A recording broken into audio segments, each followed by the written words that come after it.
Elena Martinez had always believed her 25th birthday would mark a new beginning, but nothing could have prepared her for waking up in silk sheets that weren't her own.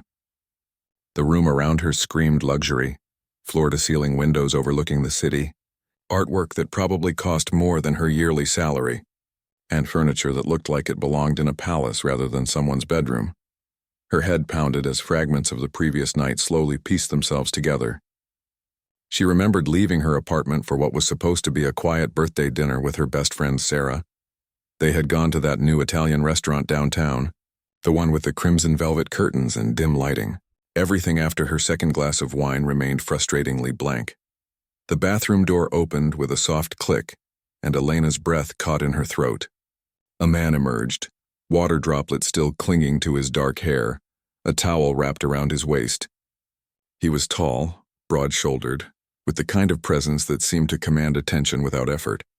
His eyes, a striking gray, fixed on her with an intensity that made her pulse quicken. "You're awake," he said, his voice carrying a slight accent she couldn't quite place. "Good. We need to talk."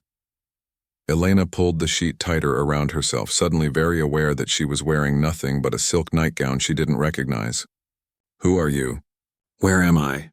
What happened last night?" The man moved to a dresser, pulling out a crisp white shirt with practiced ease. "My name is Dante Romano. You're in my home. As for what happened," he paused, studying her face. "Someone tried to kill you last night." The words hit her like ice water. "What? That's impossible. I was just having dinner with Sarah. I don't have any enemies. I work at a bookstore, for crying out loud." Dante's expression darkened. "Your friend Sarah owes my organization a considerable amount of money. When she couldn't pay, she offered you as collateral." Elena's world tilted. "That's insane. Sarah would never—" But even as she spoke the words, doubt crept in. Sarah had been acting strangely lately, taking mysterious phone calls and constantly checking over her shoulder. There had been the expensive purse she couldn't explain, the sudden move to a nicer apartment. "The wine was drugged," Dante continued, buttoning his shirt. "You were supposed to wake up in a shipping container headed overseas. Instead, you woke up here. Why?" Elena's voice came out as barely a whisper. For the first time, something almost resembling emotion flickered across Dante's features. "Because I decided you were worth more than whatever debt your friend owed." Elena's mind raced. This had to be some kind of nightmare. People like her didn't end up in situations like this. She taught reading to kids on weekends and had never even gotten a speeding ticket. "I need to go home." "I need to call the police." Dante's laugh was cold. "The police can't help you now.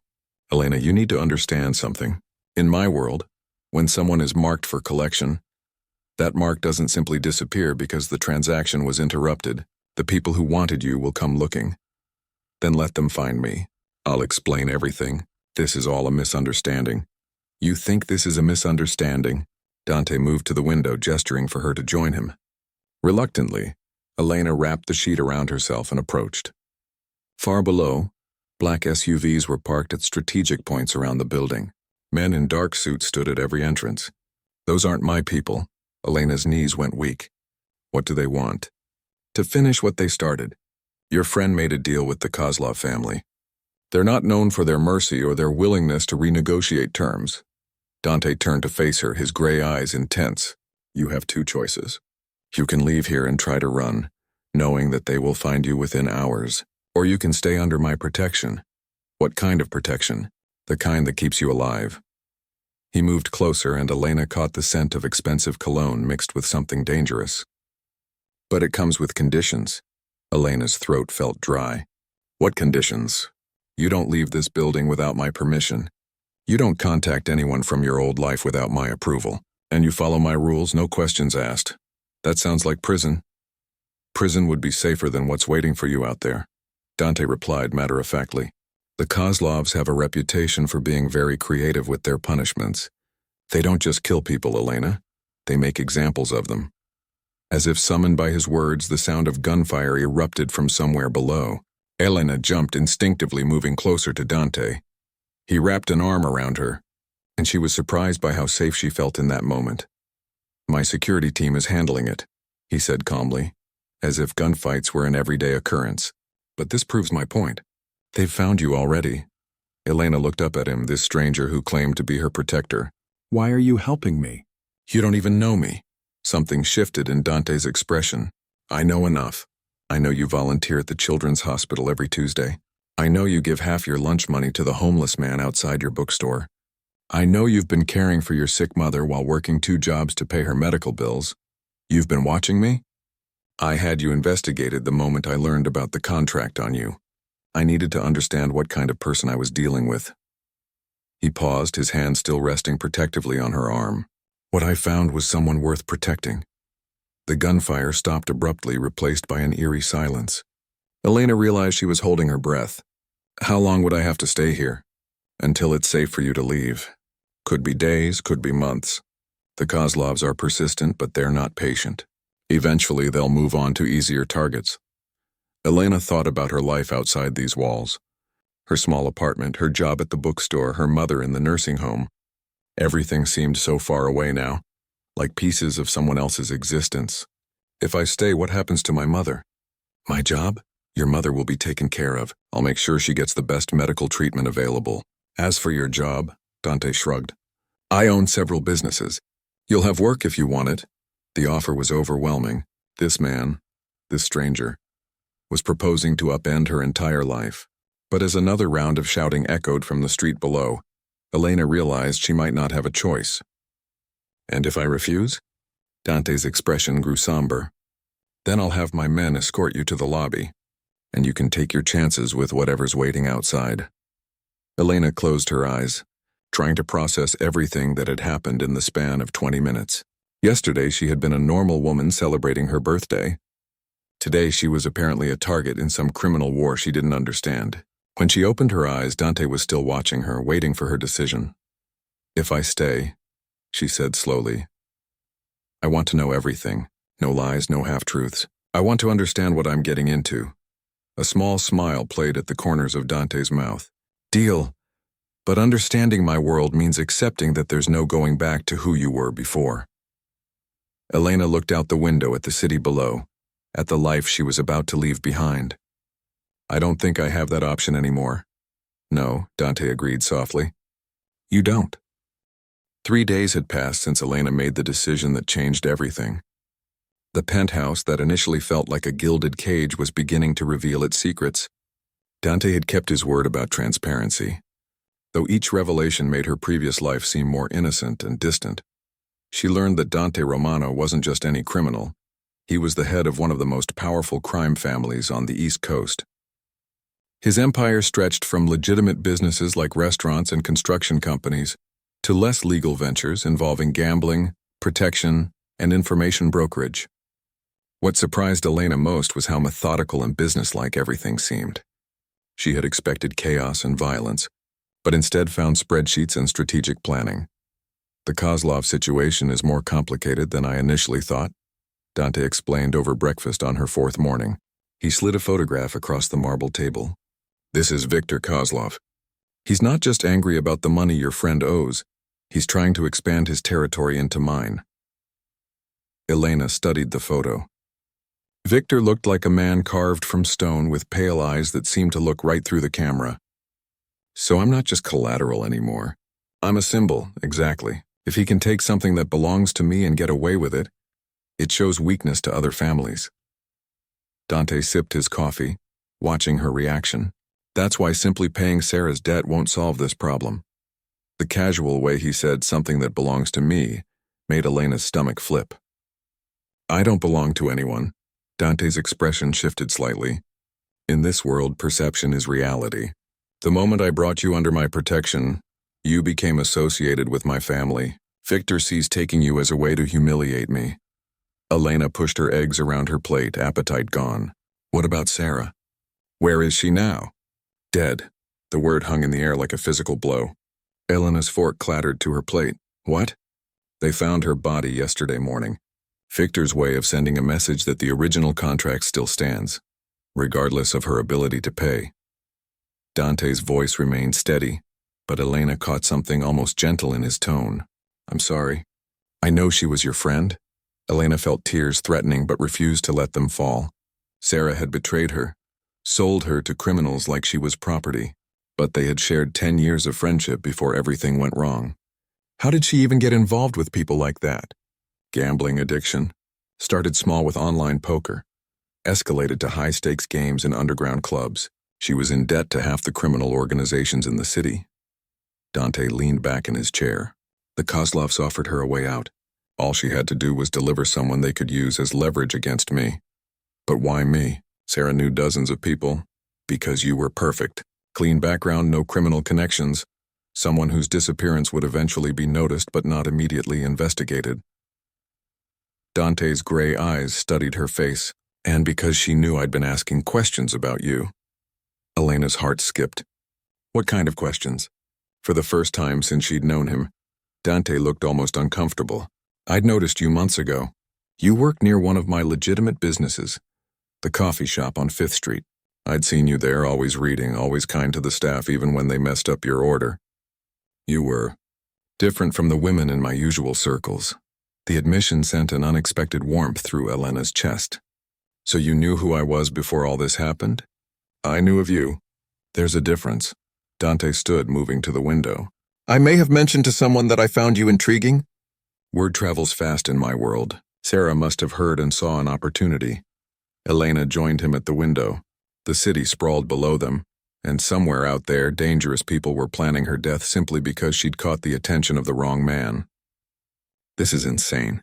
A month ago, my biggest problem was whether I could afford my mom's medication this month.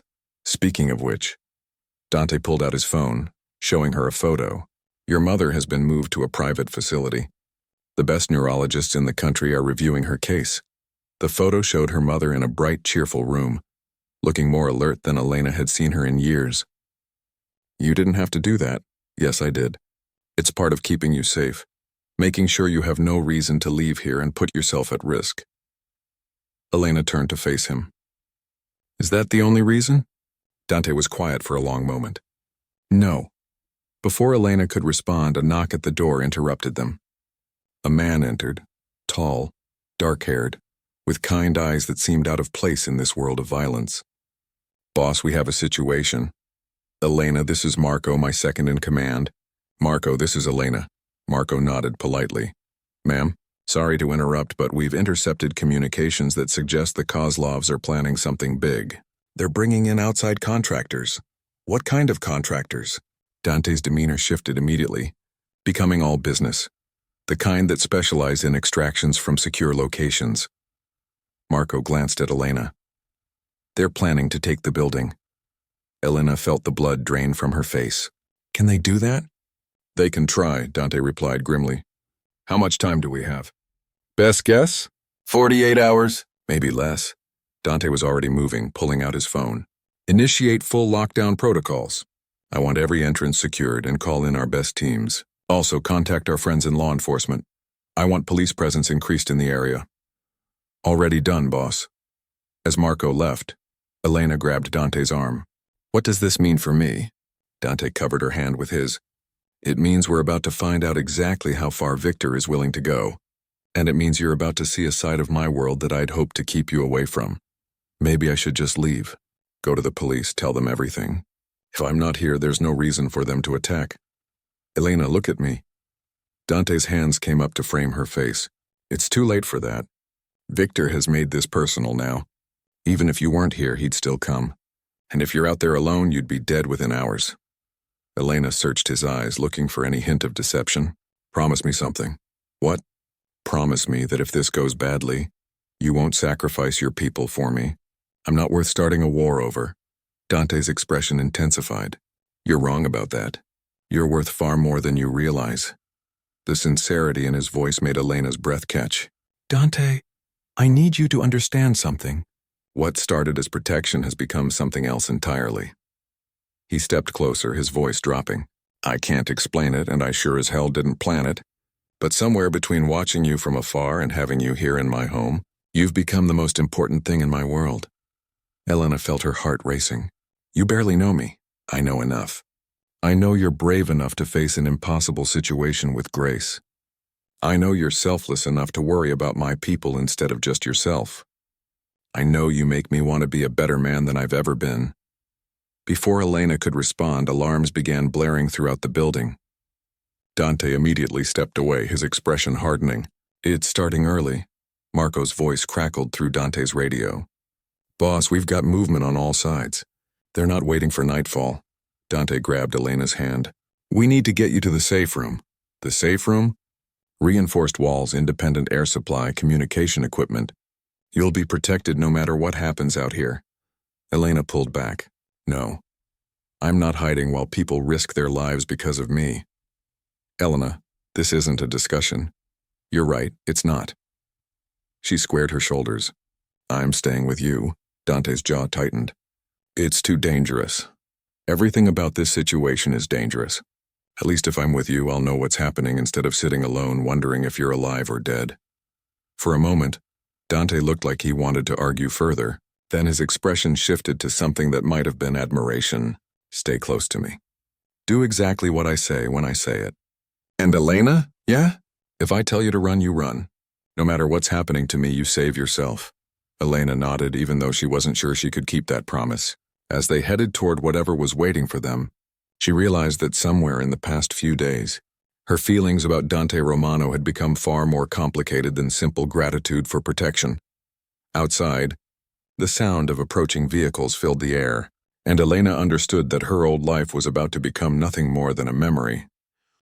The siege began with deceptive quietness. Elena pressed herself against the reinforced concrete wall of Dante's command center, watching him coordinate his people with calm precision that seemed impossible given the circumstances. Multiple screens showed different angles of the building's perimeter, where black vehicles had formed a loose circle, their occupants waiting like predators. They're testing our patience, Dante explained, noting her confusion. Victor wants us to make the first move, give him justification for whatever he's planning. Marco burst through the door, his usually composed demeanor cracking. Boss, we have a problem. They've got Emma. Dante went completely still. What did you say? Emma Rossetti. They grabbed her from her apartment an hour ago. Victor's demanding a trade. Elena for Emma. Elena watched the color drain from Dante's face. Who's Emma? My sister, Dante said quietly. My half-sister. She's 22, goes to art school. She's not supposed to have anything to do with this life. The weight of the situation crashed over Elena. An innocent woman was now in danger because of her, because Dante had chosen to protect her instead of honoring the original deal. We have to make the trade. No. Dante's voice was steel. She's your sister, Dante. Your family. You're just what? He turned to face her, his gray eyes blazing. Just some stranger I picked up off the street? Just a convenience? Is that what you think this is? Elena felt tears threatening. I think this is a man who should save his sister, instead of protecting someone who's brought nothing but trouble into his life. Dante crossed the room in 3 strides, taking her face in his hands. Listen to me very carefully. Emma is my sister, and I love her. But she knew the risks of being connected to this family. She chose to stay in the city instead of accepting my offer to send her somewhere safe. You didn't choose any of this. That doesn't matter. She's innocent. So are you. Marco cleared his throat uncomfortably. Boss, we need a decision. They're giving us 30 minutes. Dante released Elena and turned to his second-in-command. Get Antonio on the line. Tell him to mobilize the Brooklyn crew and contact our people inside the police department. I want to know every move Victor makes. What's the plan? Marco asked. We get Emma back without giving up Elena. Sir, with respect, they've got her in a secure location. We don't even know where she is. Elena stepped forward. What if I go willingly? Not as a trade, but as bait. If they think they're getting what they want, maybe they'll lower their guard enough for you to get Emma back. Both men stared at her as if she'd suggested jumping off the roof. Absolutely not, Dante said immediately. Why not? You said yourself that perception is reality in your world. If Victor thinks he's won, if he thinks you've been forced to give me up, maybe he'll get careless. Elena, you don't understand what these people are capable of.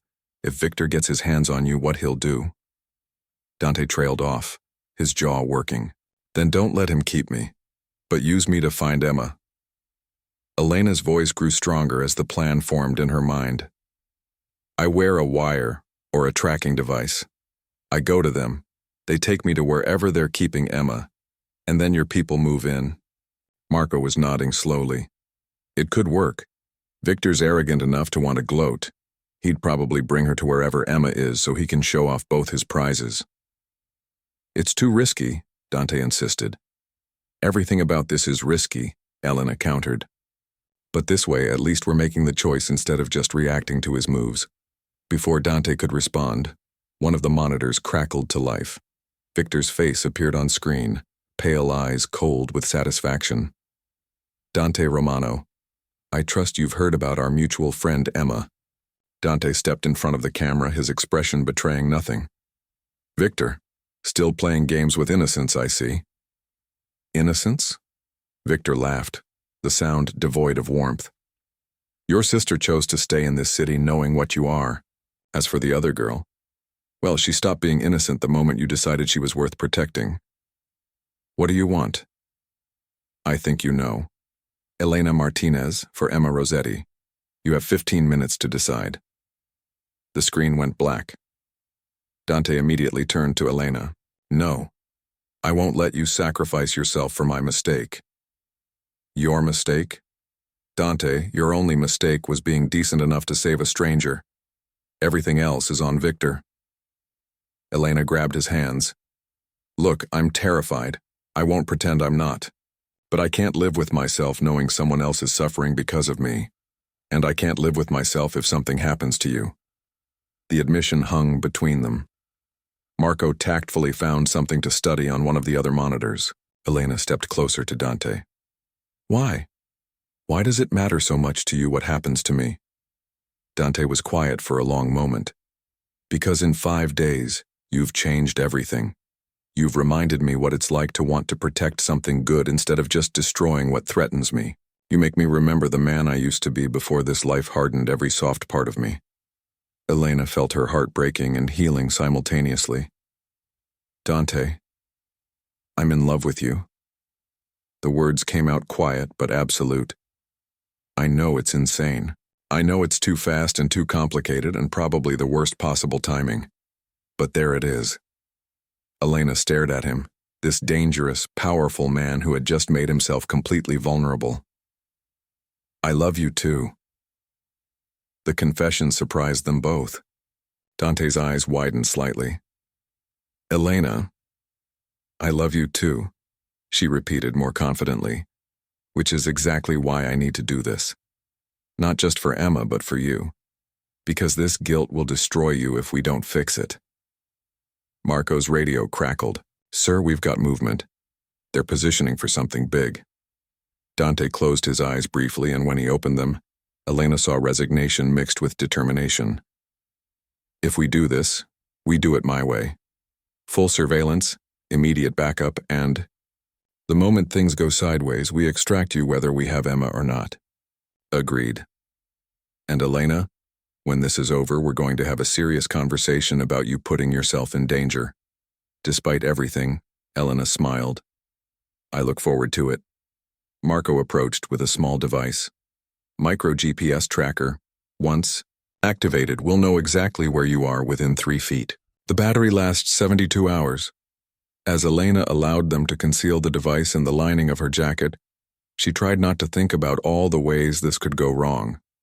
Dante's hands were gentle as he helped her with the final preparations, but she could feel the tension radiating from him. Remember, he said softly, whatever happens, whatever Victor says or does, you are not expendable. You are not collateral.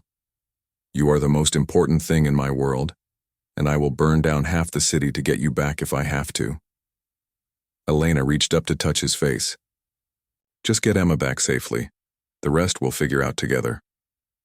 Dante kissed her then, fierce and desperate and full of promises neither of them could be sure he'd be able to keep. When they broke apart, Elena saw her own fear reflected in his eyes, along with something that looked like pride. Time to go, Marco announced quietly. As they headed toward what could be either rescue or disaster, Elena realized that whatever happened next, She would never again be the woman who had woken up in Dante's bed 5 days ago. That person had been innocent, sheltered, unaware of the darkness that existed in the world. The woman walking toward Viktor Kozlov was still scared, but she was no longer helpless and she was no longer alone. The abandoned warehouse on the dock smelled of rust and old fish, its broken windows letting in harsh slices of afternoon sunlight. Elena tried to keep her breathing steady as Viktor's men roughly guided her through the maze of empty shipping containers, their hands unnecessary, given that she was walking willingly toward what might be her death. Viktor waited in the center of the warehouse, standing next to a young woman bound to a chair. Emma Rossetti was clearly Dante's sister. She had the same dark hair and strong jawline, though her eyes were brown instead of gray. Even restrained, and obviously frightened, she held herself with dignity that reminded Elena painfully of her brother. "Elena Martinez," Viktor said, his accent thick with satisfaction. "The woman who has caused me so much trouble." Elena forced herself to meet his pale gaze. "I don't even know you. I've never done anything to you." "No, but you've done something to Dante Romano. You've made him weak, sentimental." Viktor circled her slowly like a predator evaluating prey. "Do you know what he was before you came along?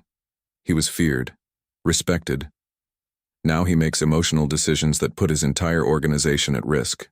Protecting innocent people isn't weakness." Viktor laughed, spoken like someone who has never had to make hard choices. "Tell me, Elena, what do you think your life is worth? How many of his men should Dante sacrifice to keep you safe?" The question hit harder than Elena expected, because she'd been asking herself the same thing. "None of them. That's why I'm here." "Yes, but you're here because you believe he'll come for you. You're counting on his weakness." Viktor stopped directly in front of her. "What if I told you he wasn't coming? What if I told you he'd decided you weren't worth the risk?" Elena felt doubt creep in despite herself.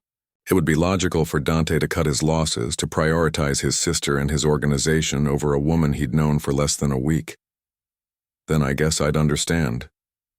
Would you? Or would you die knowing that your love was one-sided? Before Elena could respond, Emma spoke for the first time since she'd arrived. "He's lying."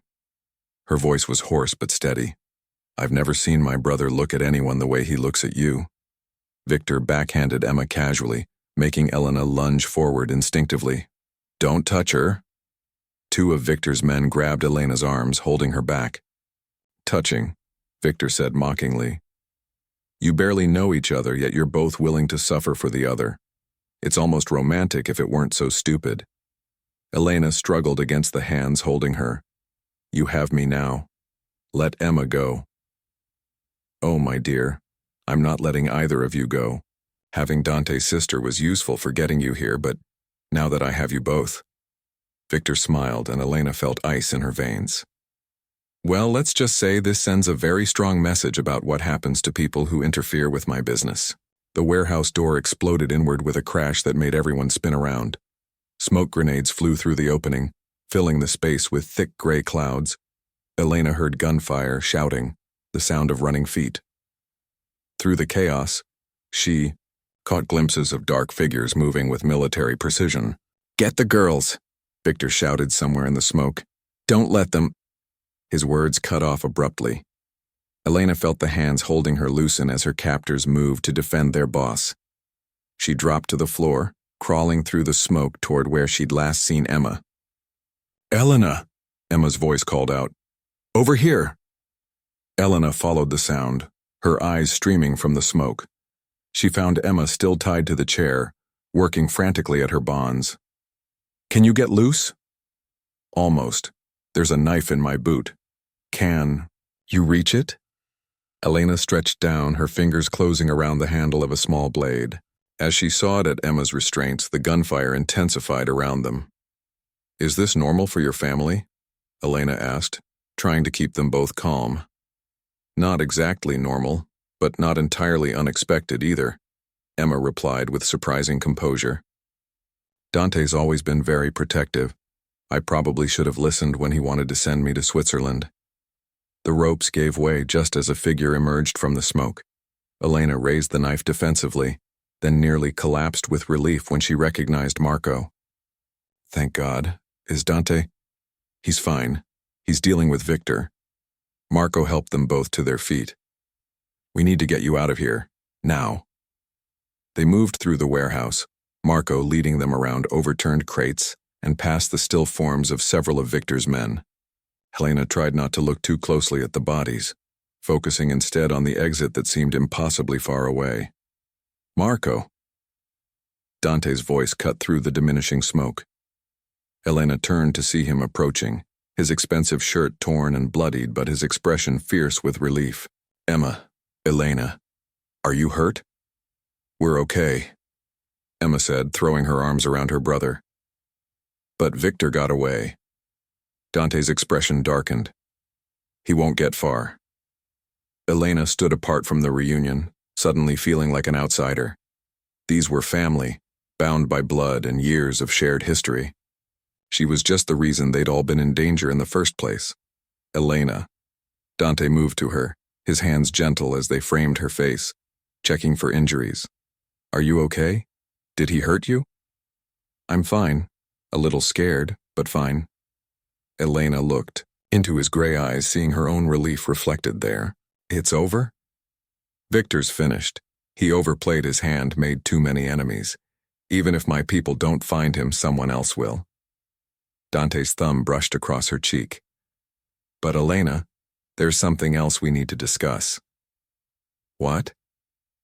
This lifestyle, this world, it's never going to be completely safe. There will always be someone looking to settle a score or gain advantage. If you stay with me, this could happen again. Elena had been thinking about exactly that during her captivity. I know. I can't ask you to live like this.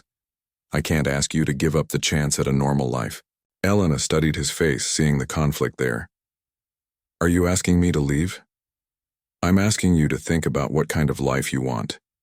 Because once you're truly part of this family, there's no going back. Emma cleared her throat. If I may interrupt this very dramatic moment, I'd like to point out that Elena just risked her life to save someone she barely knows. She's already proven she belongs in this family. Dante glanced at his sister, then back at Elena. Emma's right, but the choice still has to be yours. Elena thought about her old life. The quiet apartment, the bookstore job, the simple routines that had defined her existence. Then she thought about the past week, the intensity of feeling truly alive, truly needed.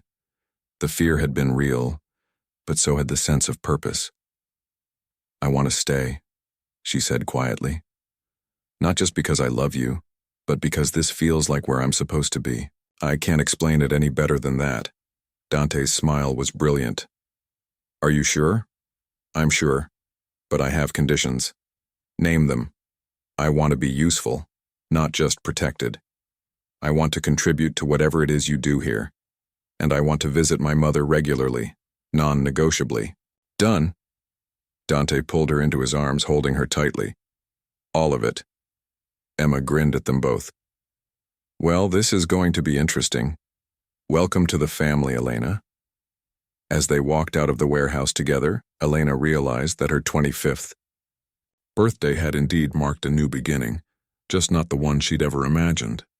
But looking at Dante's profile, feeling Emma's easy acceptance, she couldn't bring herself to regret a single moment of the chaos that had brought her here. The dangerous world she was entering might be uncertain, but the love she'd found was absolutely real, and for the first time in her life, that felt like more than enough. 3 months later, Elena stood in the marble foyer of Romano Industries, adjusting the expensive suit that still felt foreign on her body. The legitimate side of Dante's empire was impressive, a gleaming corporate headquarters that housed everything from construction companies to high-end restaurants. What wasn't immediately visible was how these businesses provided perfect cover for the less legal activities that kept the Romano family powerful. You look like you're about to face a firing squad, Emma observed, joining her by the elevator. It's just a board meeting. A board meeting where your brother is introducing me as his partner to people who probably think I'm a liability, Elena replied, smoothing down her skirt nervously. Half of them are more dangerous than anything you faced with Victor. The other half are completely legitimate business people who have no idea what Dante really does for a living. Emma grinned. Either way, you'll be fine. You've got that thing. What thing? That thing where people underestimate you right up until you prove them completely wrong. The elevator opened, revealing Dante in a perfectly tailored charcoal suit, looking every inch the successful businessman, rather than the man who had executed 3 of Victor's associates just last week. Ready? Elena nodded, though her stomach churned with nerves. The past 3 months had been a whirlwind of adjustment. Dante had kept his promise about making her useful. She now oversaw the charitable foundation that served as both a tax write-off and a way to funnel money to families affected by the inevitable violence of their world. It was meaningful work, but moments like this reminded her how far she'd traveled from her old life. The boardroom was intimidating, floor-to-ceiling windows overlooking the city, a polished table that could seat 30 people, and faces that ranged from curious to openly skeptical. Elena recognized several from newspaper financial pages. Legitimate business people who had no idea they were working with organized crime. Ladies and gentlemen, Dante began, his hand warm on Elena's lower back. I'd like you to meet Elena Martinez, our new Director of Community Relations. The questions came immediately. What was her background? Her qualifications? Her vision for the foundation? Elena answered each one steadily, drawing on the crash course in corporate speak that Emma had given her. But she could feel the judgment, the assumption that she was just another beautiful woman who'd caught the boss's attention. Miss Martinez, interrupted Victoria Sterling, the sharp-eyed CEO of a partnered investment firm. Your resume shows you worked in a bookstore until quite recently. What makes you think you can handle a $50 million foundation? Elena felt every eye in the room focus on her. This was the test, the moment that would define how these people saw her forever. You're right, Ms. Sterling.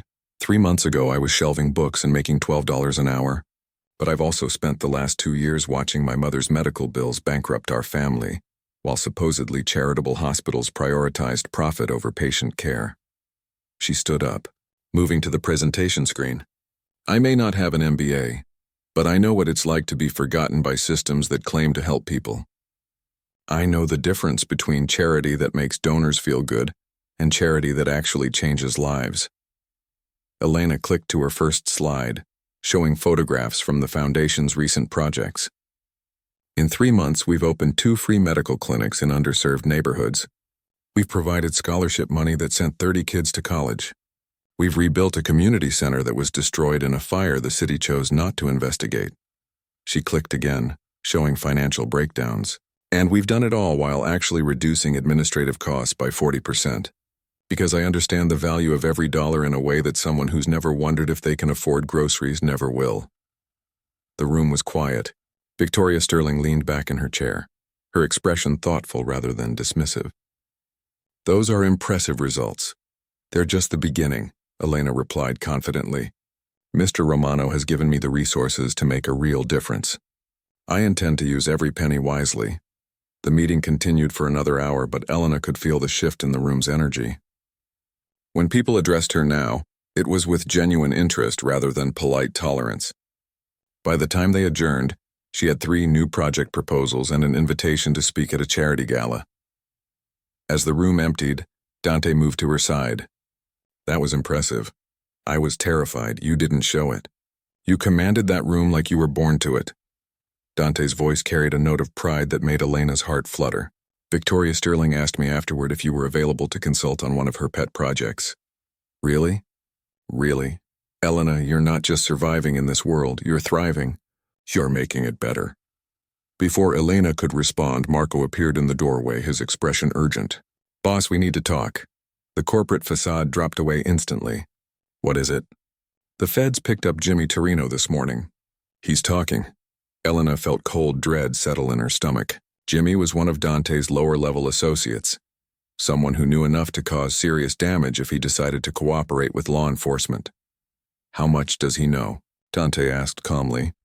Enough about the dock worker situation last month, maybe more. Elena watched Dante's face transform, the businessman disappearing to reveal the dangerous man beneath. Get everyone to the safe house. Initiate the emergency protocols. What about Elena? Both men looked at her, and Elena realized this was another crossroads. She could ask to be kept separate from whatever was about to happen, maintaining some level of plausible deniability, or she could step fully into Dante's world, consequences and all. "I'm coming with you," she said before either could speak.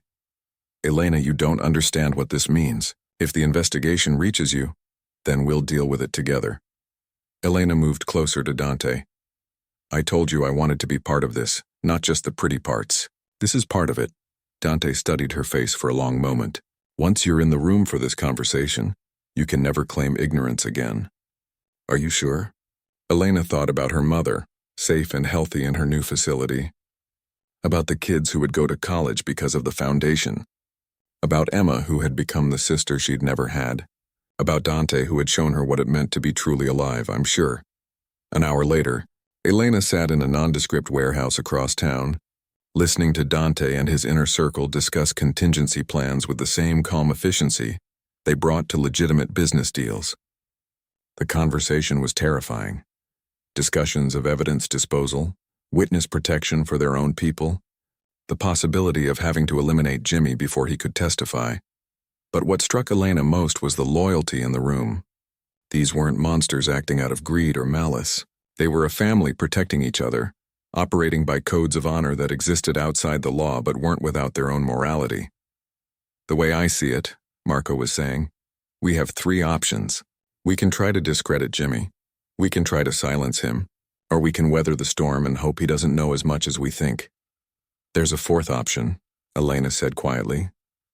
Everyone turned to look at her. She felt her pulse spike but forced herself to continue. "We could get ahead of it. Use the foundation to demonstrate that whatever Jimmy says, we're contributing more to the community than we're taking from it." "Public relations?" Dante asked, his tone unreadable. "Strategic positioning. If this goes to trial, public opinion matters. Juries are made up of regular people who respond to stories. The story of a criminal organization is very different from the story of a family, business that happens to operate outside traditional channels but genuinely cares about its community." The room was silent for a moment. Then Antonio Rossetti, Dante's uncle and one of the old guard members, started to laugh. "Smart girl. She's thinking like one of us already." Elena realized he was right. Somewhere in the past 3 months, she'd stopped thinking like Elena Martinez, bookstore clerk, and started thinking like Elena Romano, though they weren't married yet. The name just felt right. "It could work," Marco agreed slowly, "especially with the medical clinics. Hard to paint someone as a public enemy when they're providing free health care to kids." Dante was watching Elena with an expression she couldn't quite read. "What else?" "We document everything the foundation does. We make sure every penny is accounted for. Every project is legitimate. We create a paper trail that shows you as a businessman who cares about his community, not a criminal who happens to do some charity work. And if it's not enough," Elena met his gaze steadily, "then at least we'll know we fought smart." Later that night, as they lay in bed in Dante's penthouse, Elena stared at the city lights beyond the windows. "Do you think I'm becoming someone you don't recognize?" Dante pulled her closer. "I think you're becoming exactly who you were always meant to be. The woman I met in that warehouse 3 months ago had this strength in her. She just needed the right circumstances to let it show. Sometimes I feel like I'm losing myself. You're not losing yourself. You're finding parts of yourself you never knew existed."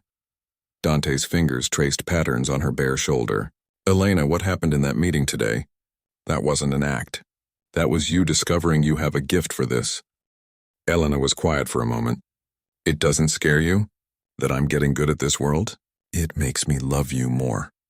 The admission surprised them both. Dante rarely spoke about love, preferring to show it through actions. Elena turned in his arms to face him. "Even if it means I'm not the innocent woman you saved anymore? Especially because of that. Elena, I didn't fall in love with your innocence. I fell in love with your strength, your compassion, your ability to see good in people even when they can't see it in themselves. That hasn't changed, it's just gotten more powerful." Elena kissed him then, soft and deep, tasting the truth in his words. Whatever she was becoming, she was still herself at her core, and that self belonged here in this dangerous, complicated, surprisingly loving world. 1 year after waking up in Dante Romano's bed, Elena stood in the same penthouse wearing a white dress that cost more than her old annual salary. The small ceremony was perfect, just family and the few people they trusted completely. Her mother, looking healthier than she had in years, sat in the front row next to Emma, who had appointed herself unofficial wedding photographer despite the professional they'd hired. "I now pronounce you husband and wife," the judge concluded. "You may kiss the bride." Dante's kiss was soft, reverent, full of promises for the future they were building together. When they broke apart, Elena felt tears on her cheeks, happy tears for the first time in what felt like forever. The reception was held in the penthouse's grand living room, transformed with white flowers and soft lighting. As Elena moved among their guests, she marveled at how normal it all seemed. There was no visible sign that half the people in attendance were involved in organized crime. They were just families celebrating love. "Mrs. Romano," Marco said, approaching with a glass of champagne. "It has a nice ring to it." Elena accepted the glass, still getting used to her new name. "It feels surreal. You'll adjust.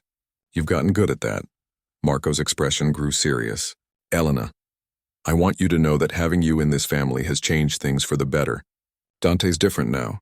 Calmer, more strategic. He thinks before he acts in ways he never did before. That sounds like something that would happen naturally as someone matures, maybe, or maybe love made him realize he has something worth protecting beyond just power and respect." Marco raised his glass. "Either way, we're all grateful." As the evening progressed, Elena found herself watching Dante across the room. He was in deep conversation with Antonio and several other family members, their heads bent together over what was probably business. But every few minutes his eyes would find hers across the crowd, and he'd smile that private smile reserved just for her. "You know," Emma said, appearing beside her with a plate of wedding cake, "I never thought I'd see my brother look that happy." "He looked happy before I came along. He looked satisfied, successful, in control, but not happy. Not like that." Emma nodded toward Dante. "That's the look of a man who's found his home." Elena felt warmth spread through her chest. "Emma, can I ask you something?" "Shoot. Do you ever regret staying? When things get dangerous, when people you care about get hurt, do you ever wish you'd taken Dante's offer to disappear somewhere safe?" Emma was quiet for a moment, considering. "I used to think courage was the absence of fear. But watching you this past year, I've learned that courage is being afraid and choosing love anyway. Do I get scared? Absolutely. But this family, this life, it's mine. The good and the bad, the beautiful and the dangerous. I wouldn't trade it for all the safety in the world." Before Elena could respond, the sound of her phone buzzing drew her attention. She glanced at it, expecting maybe a congratulations message from someone who couldn't attend. Instead, she saw a text from an unknown number. "Congratulations on your wedding.